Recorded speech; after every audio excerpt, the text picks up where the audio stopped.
আজকে অর্থনীতির কতগুলো মজার গল্প দিয়ে শুরু করব। যেমন প্রথমেই বলবো, আমাদের দেশে সেন্সেক্স 60,000-এর গণ্ডি পেরিয়ে গেছে। যেখানে আমাদের অর্থনীতি রীতিমতো কাহিল হয়ে পড়েছে, সেখানে সেন্সেক্সের গণ্ডি 60,000 ছাড়িয়ে যাওয়া, এটা রীতিমতো একটা কৌতূহলোদ্দীপক ব্যাপার।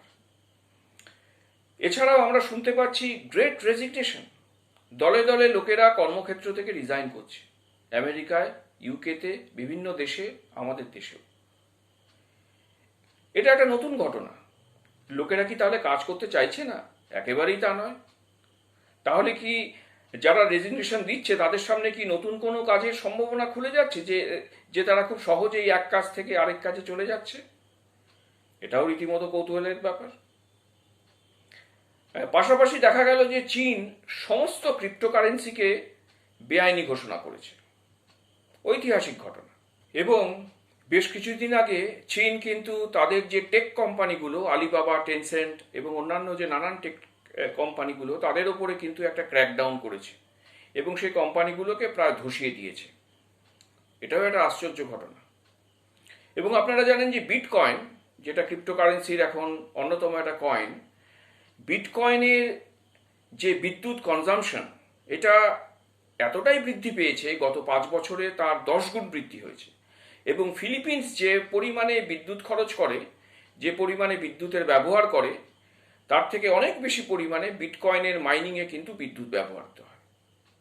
এছাড়াও আমরা শুনতে পাচ্ছি এভারগ্র্যান্ডে বলে চীনের একটা বিরাট রিয়েল এস্টেট কোম্পানি, এটাকে চীনা গভর্নমেন্ট তার উপরে এক ক্র্যাকডাউন করেছে এবং অনেকে এটাকে লেহম্যান ব্রাদার্সের সঙ্গে তুলনা করতে চাইছে 2008 সালে যা ঘটেছিল।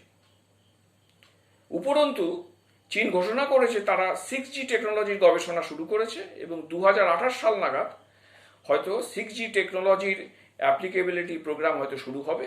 এখনও 5G সম্পূর্ণভাবে প্রযুক্ত হয়নি, কিন্তু চীন 6G টেকনোলজিতে চলে গেছে।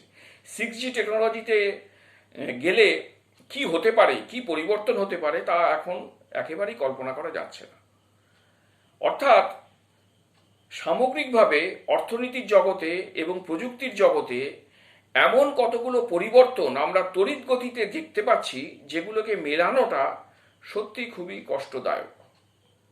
আমরা তাহলে কোন পথে চলেছি? কোন পথে বিশ্ব অর্থনীতি চলেছে? রাজনৈতিক অর্থনীতির কোন অভিধা রচিত হতে চলেছে? এই প্রশ্নগুলো কিন্তু সকলকে বিভ্রান্ত করছে, সকলকে ভাবাচ্ছে। কারণ এর অনেকগুলো দিক আছে, এর হচ্ছে নানা দিকে বিচরণ করা যেতে পারে। আমি সেগুলোতে ঢুকবো না। আমি শুধু মজুরি বাজার, লোকেদের যে কর্মসংস্থান, সাধারণ মানুষের আয়, সাধারণ মানুষের জীবনযাপন, এগুলোর সঙ্গে কিভাবে সম্পর্কিত, আমি শুধু সেইটুকু কথা আজকে বলার চেষ্টা করব। এই নতুন ধরনের রাজনৈতিক অর্থনীতির জগতে আমাদের প্রবেশের ফলে যেটা হবে, কর্মচারী বলুন, শ্রমিক বলুন, যারা কাজ করেন, এরা ব্রডলি দুটো ভাগে ভাগ হয়ে যাবে। আপনি দেখুন, বাঁদিকে যে ভাগটা থাকবে সেটা হচ্ছে আধুনিক কর্মজগতের ভাগ, যেখানে এআই, আর্টিফিশিয়াল ইন্টেলিজেন্স নিয়ে কাজ হবে, ক্লাউড টেকনোলজির ওপরে কাজ হবে, ভার্চুয়াল ওয়ার্ল্ডের কাজ হবে, ডিজিটাল রিলেশন গড়ে উঠবে, সোশ্যাল মিডিয়ার কাজ হবে, টেলিকমিউনিকেশন ইনফ্রাস্ট্রাকচার, ডিজিটাল ইনফ্রাস্ট্রাকচারের কাজ হবে, 4G, 5G, 6G। এবং সেখানে যে ধরনের মানব সম্পদ লাগে, গবেষণা লাগে, সেখানে প্র্যাকটিক্যালি কিছু হাতে কলমে কাজ করতে হয়, কিছু দক্ষতা লাগে, এইগুলোর ওপরে একটা ভাস্ট সেকশন অফ মানব সম্পদ কিন্তু এখানে নিয়োজিত হবে। আরেকটা ভাগে কারা থাকবে? আরেকটা ভাগে দুটো লেয়ার হবে। দুটো লেয়ারের মধ্যে একটা লেয়ারে থাকবে যারা এতদিনকার সাবেক যে রাষ্ট্রীয় ক্ষেত্র, ব্যাংক বলুন, বিমা বলুন, সরকারি কর্মচারী, অন্যান্য বিভিন্ন ধরনের যে পাবলিক সেক্টর, এরা একটা প্রিভিলেজ সেকশন। এদের মোটামুটি চাকরির একটা সুস্থিরতা আছে, এদের মাইনের সুস্থিরতা আছে, অবসরকালীন নানা রকমের সুযোগ সুবিধা আছে। এই সেক্টরটা আছে, তারা রাষ্ট্রের একটা মদতে এই সেক্টরটা টিকে আছে।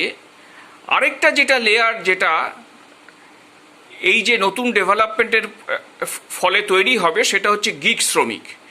গিগ শ্রমিকদের একটা বিশাল অংশ গড়ে উঠবে, গিগ শ্রমিক এবং এখনও অনেক অসংগঠিত শ্রমিক আছে, তারা থাকবেন, দোকানদার থাকবেন, ফেরিওয়ালা থাকবেন, গৃহ শ্রমিক থাকবেন।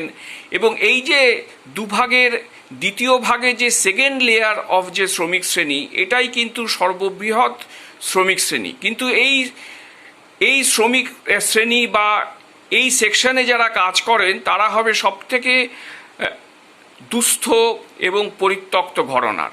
আর উপরের লেয়ারে যারা সাবেক রাষ্ট্রীয় ক্ষেত্রে কাজ করেন, এদের মধ্যে একটা পরিবর্তন হবে।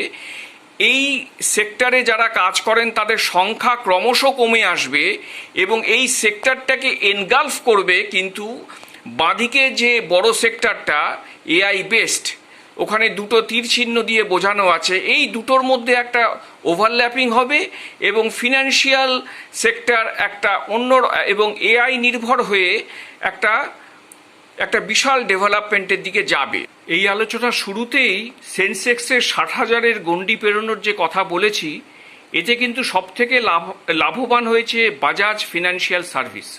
অর্থাৎ ফিনান্সিয়াল সার্ভিসগুলোর কীরকম রমরমা হবে এবং সেটা এআই বেসড হয়েই তাদের রমরমা হবে, সেটা তো এখন থেকে বোঝাই যাচ্ছে।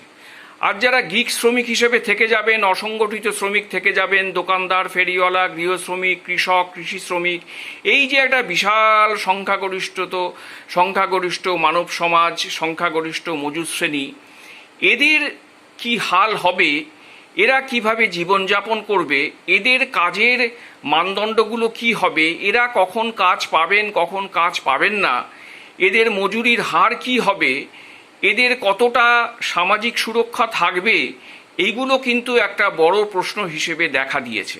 এবং যে কারণে দেখা যাচ্ছে যে অনেক জায়গাতেই আলোচনা হচ্ছে যে রাষ্ট্র হয়তো একটা সামাজিক সুরক্ষার থলি নিয়ে এগিয়ে আসবে।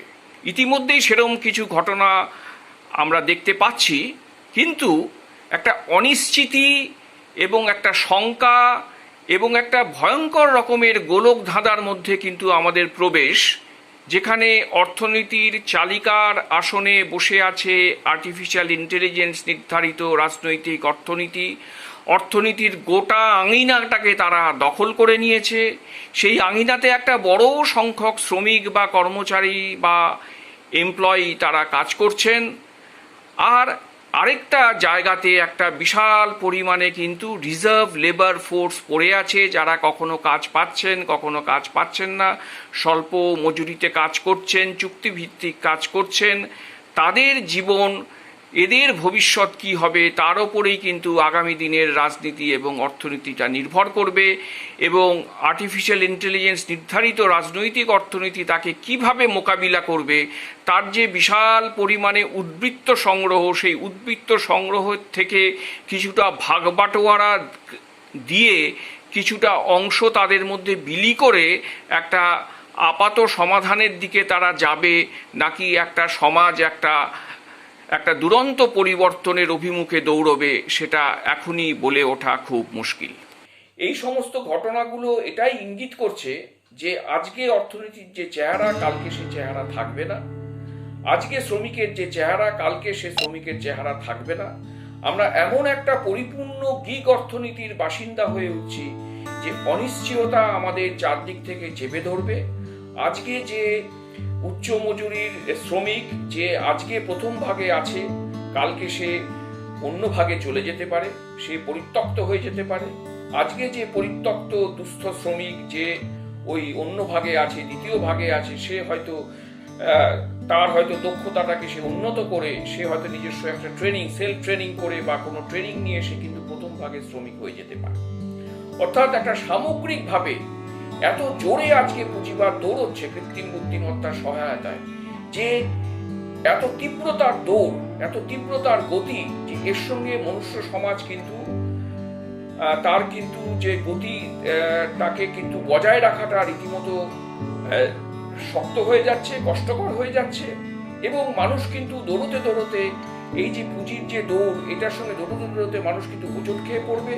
এবং আমরা দেখতে পাচ্ছি বিভিন্ন রকমভাবে আজকে আপনি দেখবেন যে যেটা পারিবারিক হিংসা, গোষ্ঠী হিংসা, প্রতিবেশীর সঙ্গে হিংসা, নানা ধরনের হিংসা কিন্তু ব্যাপকভাবে বিস্তার লাভ করছে এবং নানা ধরনের মানসিক সমস্যা হাজির হচ্ছে।